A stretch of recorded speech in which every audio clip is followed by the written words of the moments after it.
Rapid action battalion এই ঘটনার সুষ্ঠু বিচার না হওয়া পর্যন্ত এর পিছনে লেগে থাকবে।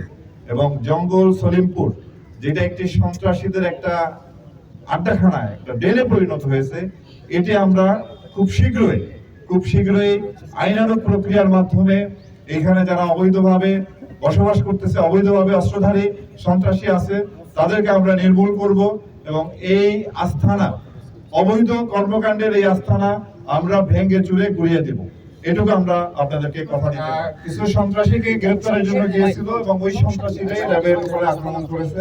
আমরা তাদের নাম পেয়েছি এবং তাদেরকে গ্রেফতারের জন্য আমরা ব্যবস্থা করব। পুরো বিষয়ে আমরা তদন্ত করব। এটা একটি হত্যা মামলা হয়েছে, সেই মামলার তদন্ত হবে এবং এই তদন্তের মাধ্যমে এই ঘটনার সঙ্গে, এই হত্যাকাণ্ড, র্যাবের উপর আক্রমণ, এই ঘটনার সঙ্গে জড়িত যারাই পাওয়া যাবে তাদেরকে আমরা আইনের আওতায় নিয়ে আসবো। আমরা এটার যারা মামলার যিনি তদন্তকারী কর্মকর্তা তারাই বলতে পারবেন যে এটা কারা কারা সম্পৃক্ত আছে। ইনশাআল্লাহ খুব শীঘ্রই এটা বেরিয়ে আসবে।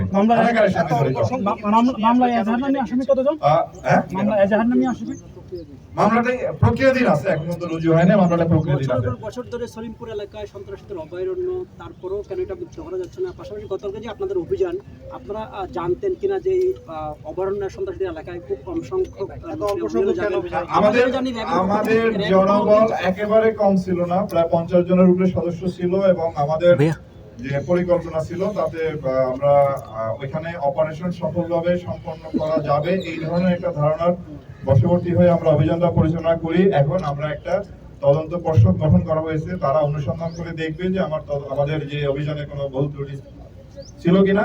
যদি কোনো ভুল ত্রুটি পাই ভবিষ্যতে সেটা কারেকশন করে আমরা আরো ভালোভাবে, আরো দৃঢ়তার সাথে, আরো সফলতার সাথে চেষ্টা করব। আমাদের দেশে আইন শৃঙ্খলা রক্ষার যতগুলো বাহিনী আছে, সেনাবাহিনী সহ, আপনারা জানেন যে সেনাবাহিনী এখন মাঠে দায়িত্বরত আছে, সকল বাহিনী, সেনাবাহিনী, বিজিবি, পুলিশ, এপিবিএন, জেলা পুলিশ সবাই মিলে, এবং আমরা জেলা প্রশাসনের সাথে অলরেডি যোগাযোগ করেছি।